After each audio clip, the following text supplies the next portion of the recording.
So the last 2.5 years of my active addiction, I spent homeless, a year and a half in Brockville and a year here in Ottawa. I'm just going to go right to the last week on the street. I was 145 pounds. I was sleeping on Rideau Street. I was an IV fentanyl addict, and I was so weak I couldn't walk. I'd suffered with many different things. I'd suffered huge on the street for 2.5 years. Today, I know that suffering was so I can go back and gain somebody's trust in a matter of minutes, and that allows us to help people to get off the street today.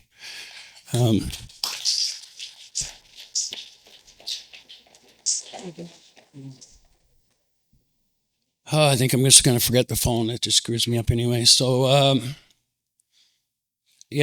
I got a housing worker through Salvation Army. My first meeting with him, my bank card had been taken. I'd lost everything. Everything had been stolen again. I couldn't get money out of the bank. He drove me to the bank, trying to get money out. I couldn't. And I looked down and saw his phone. I borrowed his phone, called my sister, asked her to come and get me. She came and got me. And I went to her basement floor for 3 days. I went to detox. Where I spent 3 days in the bubble, went to the other side, another day in the bubble. Like I was in real rough shape. Then I went to stabilization, Jericho Road, and at the end of Jericho Road, after graduating there, I started going out with Rick Ojella. He had a wagon. I bring a hockey bag full of clothes, and we started going out to the homeless. It wasn't long after that. Probably 18 months ago or so, I was donated a wagon, I believe, by David from Union City Church. That was the first wagon, and I started making sandwiches and getting clothing and going out on the street by myself. It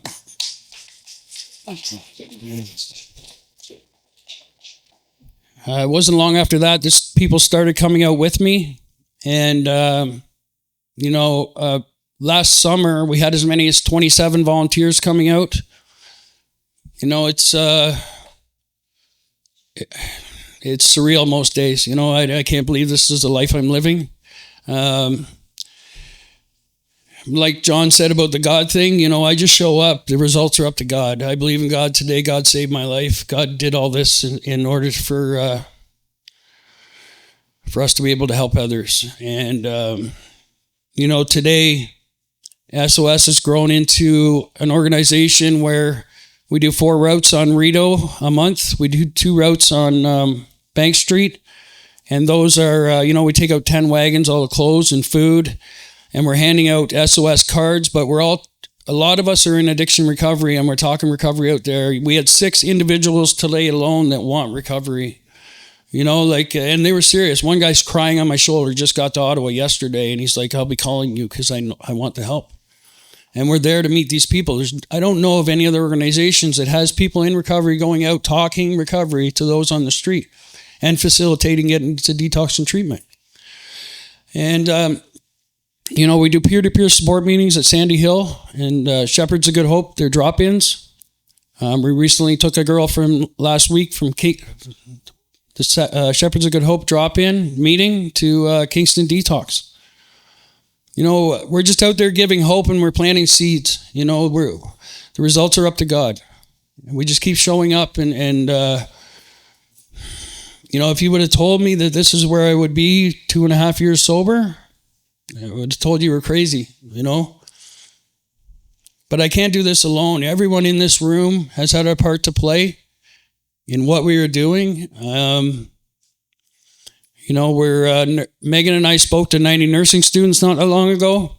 They said, and they're now the instructor there is talking about nursing students doing a clinical with SOS on the street for 12 weeks in this fall, which is going to smash stigma around,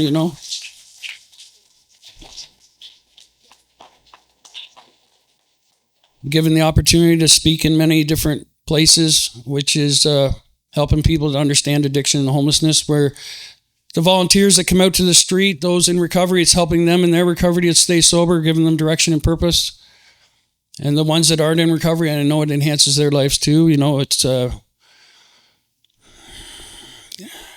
it's a beautiful thing to be out there and see somebody's lights just go on, Like that guy, that's V. That's V, man. Everybody loves V. Right, ladies? We've impacted a lot of people. There's people on the street claiming to be sober. They're doing clean urine tests at recovery care, and they're telling them it's because we're going out there talking about recovery every week. There's people in Brockville that I took to Kingston Detox as a result of posting on Facebook. One of those people is now sober and has housing in Kingston. She was homeless in Brockville. There's a guy in Jericho Road right now, 4 months sober. He's 15 years on and off the street. I talked to him for 15 minutes and he said, take me to detox.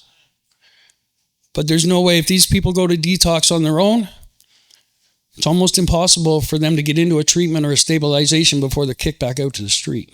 We're dealing with a broken system, and we're doing our best to fill the gaps, right?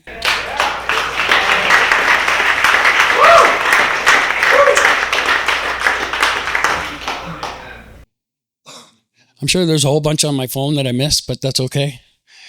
I'd rather do it this way. I just want to say thank you to everybody that showed up tonight. And thank you to everybody that supports. There is some shirts and hats in the back if you're interested. Just thank you, because I can't do this alone, and it takes all of us. I really appreciate each and every one of you and everything you've done for me in my recovery. Thank you.